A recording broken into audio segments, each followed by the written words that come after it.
আইন শৃঙ্খলা পরিস্থিতি অবনতি হচ্ছে, ওনার কোনো উদ্বেগ নাই। আমি উদ্বেগ হয়ে দাঁড়িয়েছি। আমি কোনো রাজনৈতিক সংগঠনের কর্মী নয়, আমি সাধারণ গ্রাহক, একজন সাধারণ মানুষ।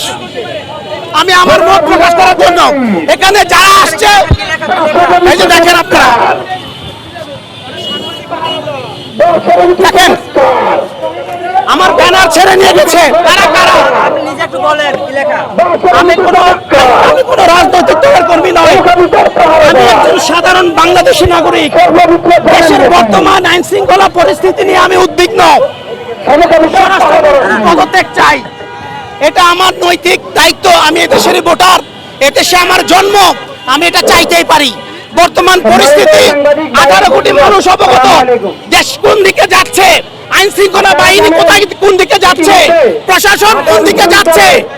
সংসদে বসে সংবিধান বিশেষজ্ঞ হওয়ার দরকার নাই। এই দেশের আইন শৃঙ্খলা উদ্বিগ্নতা কাটানোর জন্য, সাধারণ মানুষের জন্য কথা বলার জন্য সংসদে পাঠিয়েছি। উনি এই জায়গা থেকে স্বরাষ্ট্রমন্ত্রী ব্যর্থতার পরিচয় দিয়েছে।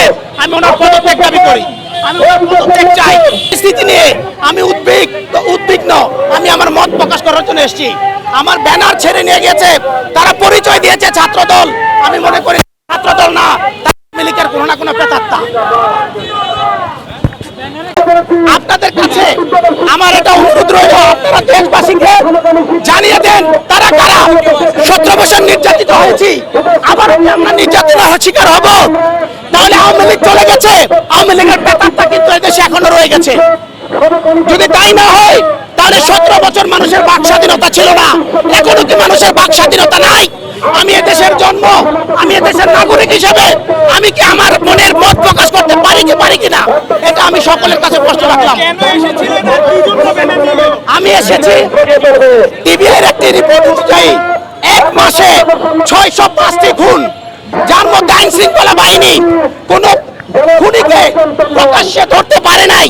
তেমন কোন ইতিহাস আমরা আসলে সোশ্যাল মিডিয়ায় দেখি নাই।